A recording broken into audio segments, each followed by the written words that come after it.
Hello, my name is Catherine Meany, and I would like to share with you about what I have learned while researching attention deficit hyperactivity disorder, also known as ADHD.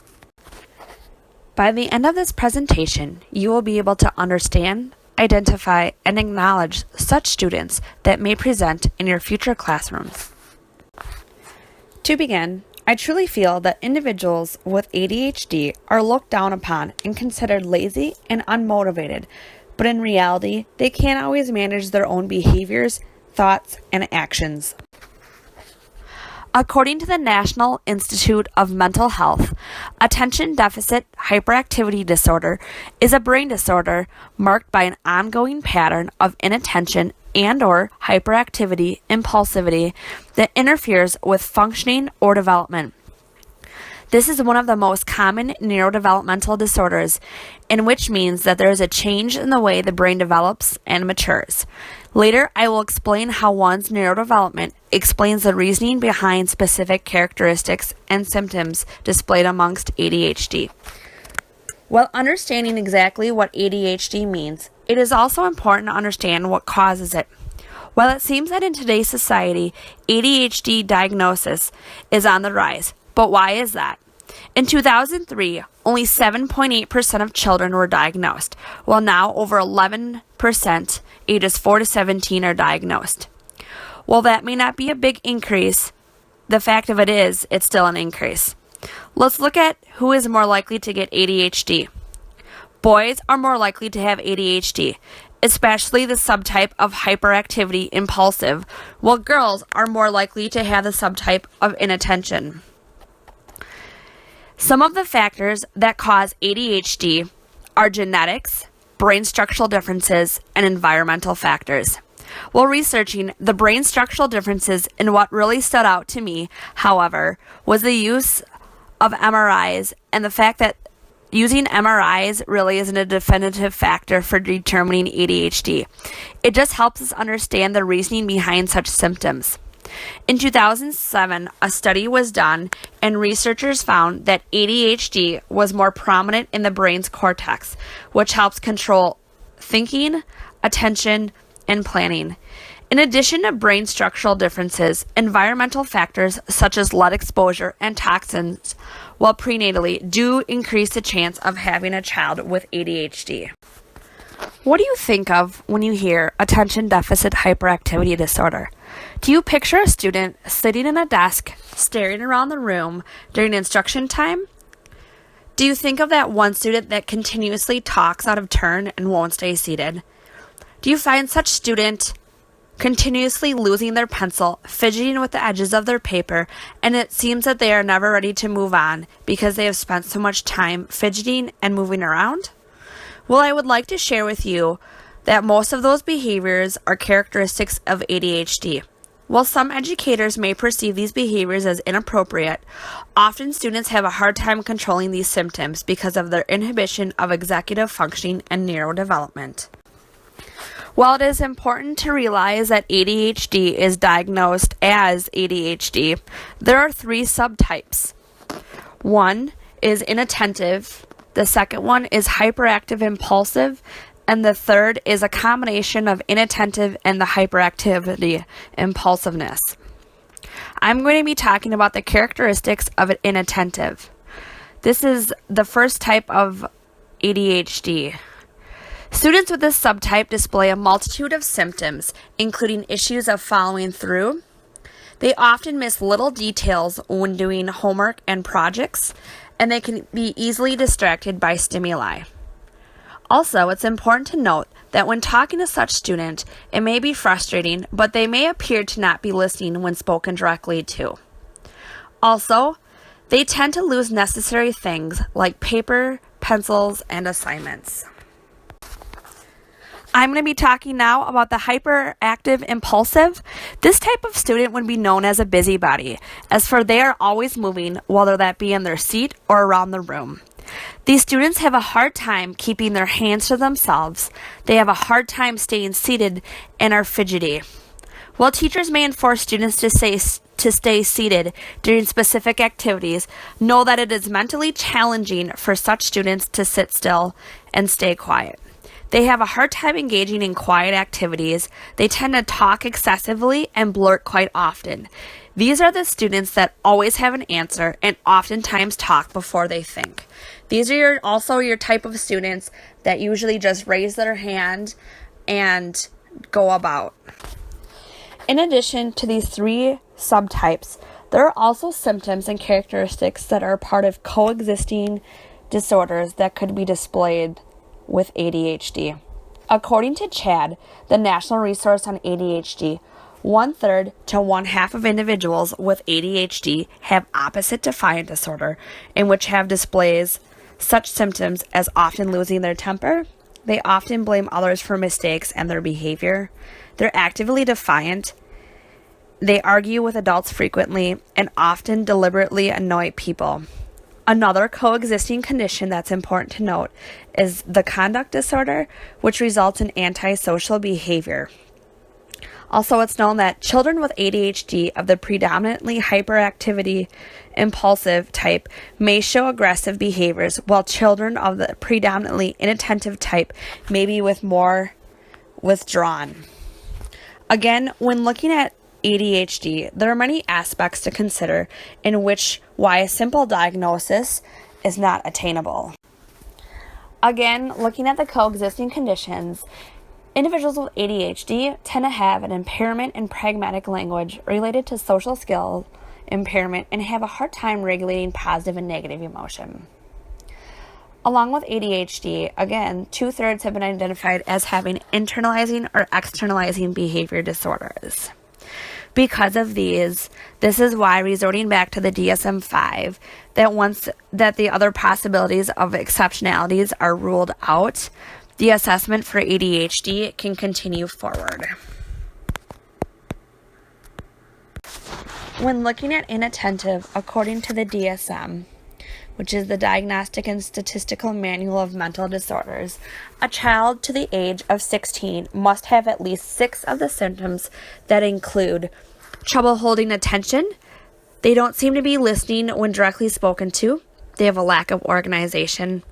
They often fail to give close attention to details. They're easily distracted, often forgetful in daily activities. They lose things necessary for tasks and activities, trouble organizing tasks and activities. They fail to follow through on instructions and avoid tasks, dislikes or is reluctant to do tasks that require mental effort over a long period of time.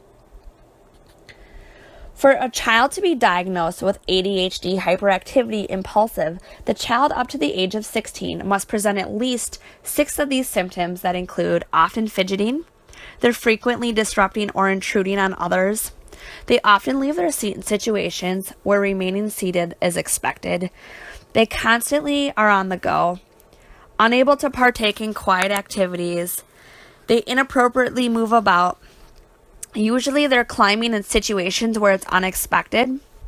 Excessive talking, excessive blurting, and they typically have trouble waiting their turn. It is important to reassure and remember that not only are these characteristics dominant within the school setting, but this exceptionality really affects the student's overall being in both educational, home, work, and social areas as well. These characteristics listed for both hyperactivity and impulsivity are listed under the DSM criteria. However, there are many characteristics and subcharacteristics associated with this exceptionality. The DSM-5 criteria also requires that these symptoms must occur before the age of 12. They must persist for at least 6 months, and they must be present in at least 2 settings and not attribute to another disability. Again, this is why they test for different exceptionalities, because they need to rule those out, such as ID or LD, to rule it out to determine whether it's a true ADHD diagnosis. It is known that because of the behaviors of ADHD are most prominent in school, teachers are the first to identify these ADHD behaviors. Under the IDEA Act, the educator may recommend a referral. However, they are not recommended, or they cannot recommend any use of medication. In order to proceed for the assessment, there will be a series of evaluations and forms to be filled out regarding the student and their behavior. Since there isn't a specific test for diagnosing ADHD, there will be a series of data collections regarding family history, personal interviews, and medical examinations to rule out any other co-exhibiting disorders. Again, relating back to the DSM, it is important to note that the student must have these symptoms for at least 6 months, and they must be present within 2 of the student's settings, such as school and home. If the student meets these criteria, there is a collection of data from school in which is observed and recorded by the student's teacher and the school psychiatrist. Unlike some other disorders, ADHD can't be diagnosed by an achievement test nor an IQ test. IQ index scores on the Wechsler Intelligence Scale for children can suggest ADD impairments if the student's score for the working memory and or processing speed index is 1 standard deviation or more below that student's index score for verbal comprehension of perceptual organization. So basically what this is saying is these different assessments can't really pinpoint a true diagnosis. However, they can help educators form a better 504 plan or an IEP to really meet accommodations and modifications for students. Again, the idea behind the IQ scoring really is to look at the needs that potentially need to be met by the education system. Recognizing there are a few core comorbidities that tie into ADHD, these IQ tests can really help school districts key into the student's needs and placement for future success. Again, like any student, it's really important to look at each student's needs while reflecting on their history. And by now, I hope that you have a better understanding of exactly what ADHD, the characteristics, and how the characteristics of such exceptionality and how to work with them. So to begin, when looking at their educational experience, it's important to review the student's personal and academic history in addition to the several instances of data collection, which will lead the pathway to the student's future. Just like anything, it's important to build off the past and really learn more about the student and what's worked and what has not worked. Moving forward, the student would either qualify if and when diagnosed with ADHD, which would either be into 2 different categories. Either the student would qualify for special education, or he or she would receive a 504 plan under the IDEA Act. So the Rehabilitation Act amendments forbids discrimination against individuals with disabilities. So Section 504 was established to ensure a free, appropriate education for all children who have impairment, physical or mental, that substantially limits one or more major life activities. Again, if you reflect back to the DSM criteria for ADHD, the symptoms really need to be impactful in at least 2 areas within the student's life. So if it can be demonstrated that a child's ADHD adversely affects his or her learning, a major life activity in the life of a child, the student may qualify for services under the Section 504. I cannot explain and emphasize enough that really these exceptionality characteristics really can't just live within the classroom walls. It really needs to be exemplified throughout the students outside of school as well. So therefore, continuing on, therefore, a child who has ADHD does not interfere with his or her learning process may not be eligible for special education and related services under IDEA or supplementary aids and services under the Section 504. Realizing, again, that special education and the 504 plan are 2 separate educational interventions. If the student does qualify for special ed based on his or her achievement scores and assessment, that would determine and be considered under IDEA's category for special ed, known as other health impairments.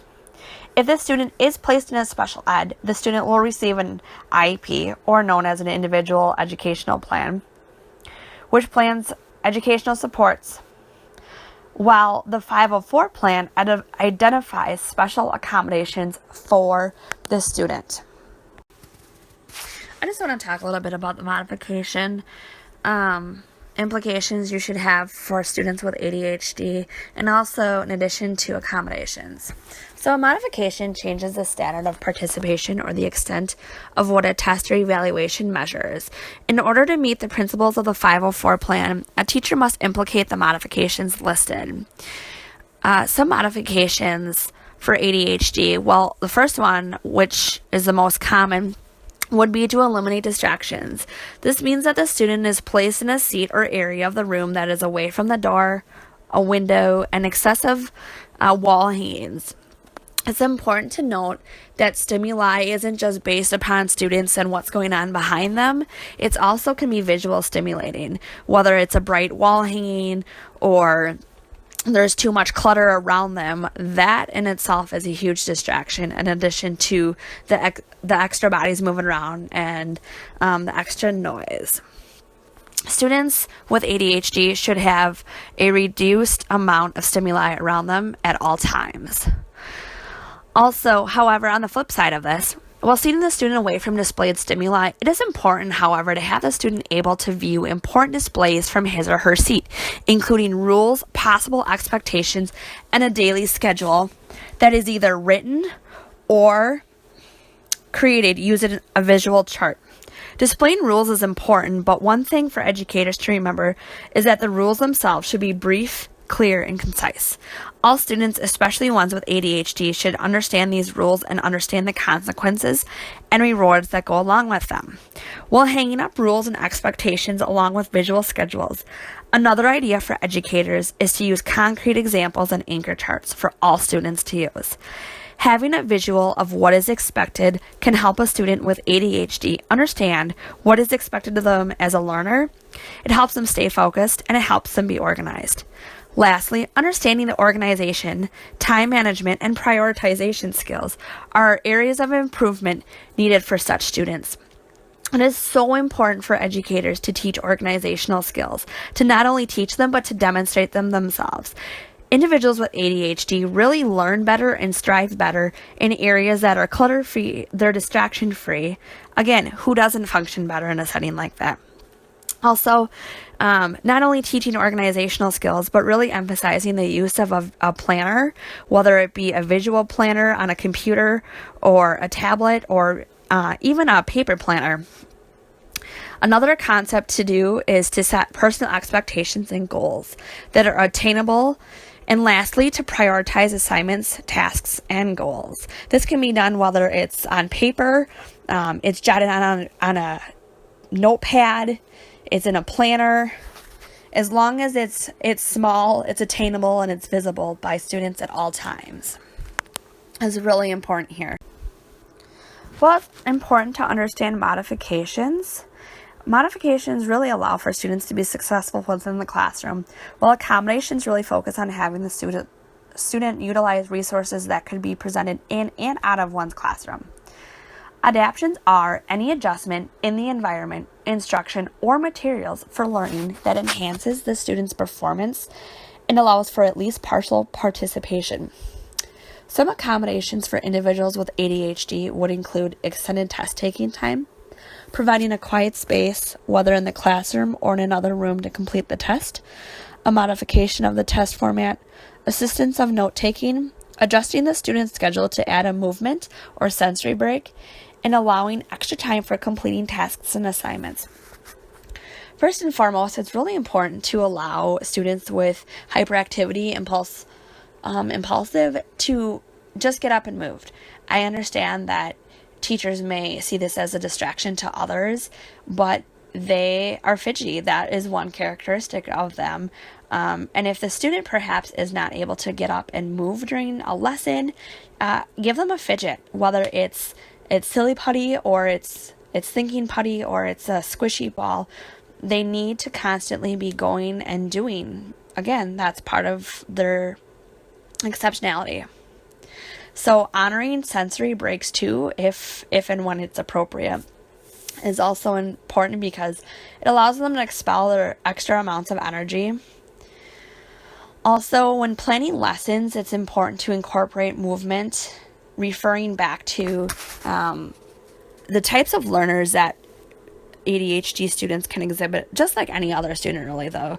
Kinesthetic learners, again, is learning by movement, is I kind of sort of resort to that as ADHD as well too. I know that's not really a professional term to relate it to kinesthetic, but they learn by doing, and they can relax better by doing.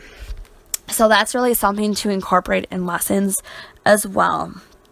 So again, back to ADHD. So referring to the symptoms and the time management and the perceived notion of missing small details can really add anxiety to the student whom is taking a test, in which by adding extra time, especially if placed in a quiet area or separate room free of distraction, gives the student the ultimate support to take an exam.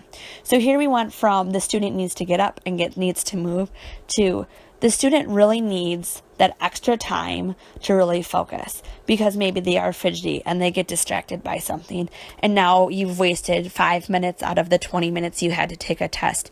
So now your anxiety builds up and the frustration builds up, and then you've got a whole cloud of frustration, which really doesn't allow the student to think clearly.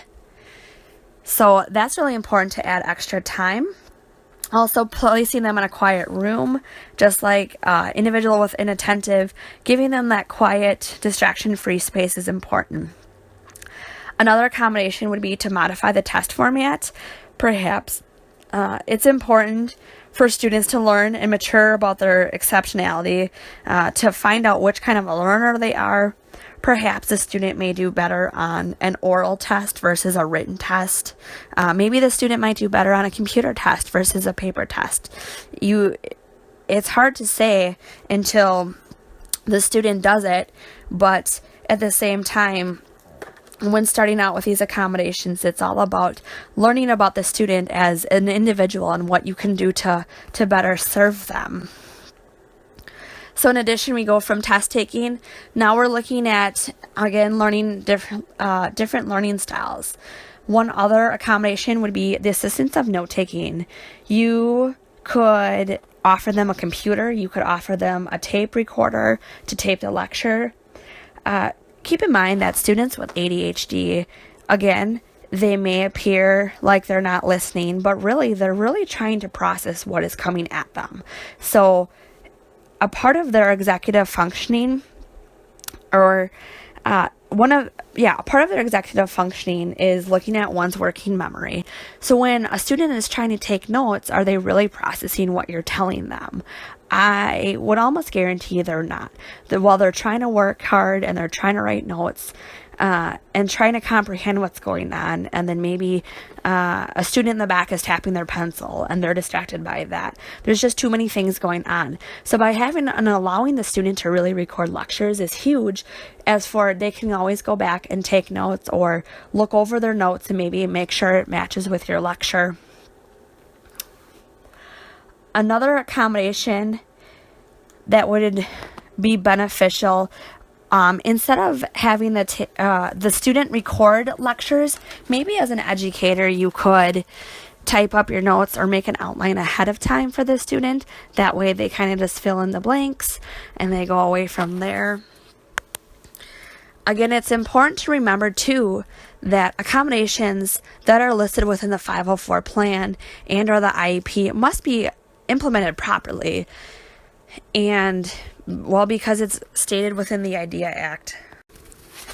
Some of the important resources that I have found while researching ADHD that can be really utilized for parents, teachers, and students are CHADD, Mayo Clinic, the Attention Deficit Disorder Association, the DPI, LD of America, and the U.S. Department of Education. Well, it's important to understand that there are so many other resources out there and textbooks and journals, but what I really found about these links that I have posted is that not only they provide a good definition of what ADHD and the characteristics, but they really act as a tool for support for parents, students, and educators. CHADD especially I really like because it offers support primarily to parents and to students. They actually have a hotline that you can call and ask for, you can really ask anything, and it provides support and self-management for students. I think as students really mature and understand and learn about who they are and their exceptionality, CHAD would be a great resource for them to learn what to expect possibly in their future, whether it's in educational, professional, personal relationships. CHAD is a great resource. I chose Mayo Clinic second off because Mayo Clinic is well known worldwide for medical standpoint, really understanding and providing tools of providing support for parents of how to obtain a diagnosis and where to go from there. The Attention Deficit Disorder Association is it provides advocacy for parents and for students and really helps them learn about ways to communicate and advocate for their child within the school system. DPI, LD of America, and U.S. Department of Education, I listed really primarily for resources for educators because it talks about our legal implications as educators and our responsibilities to teach individuals with all disabilities, let alone ADHD. I really hope that you have gained a great sense of not only what ADHD is and the characteristics of what to look for in your future classroom, but not only to understand the exceptionality, but really to work with it and embellish these students and understand the diagnostic assessment that goes with it and how to support parents through this process. As for you have been able to understand that really this isn't a clean-cut diagnosis. According to the DSM, of course, there are specific criteria that outline ADHD, but in order to get a formal diagnosis, you do have to jump through quite a few loopholes. But overall, I really hope that you enjoyed my presentation. If you have any questions, please feel free to ask away. Thank you.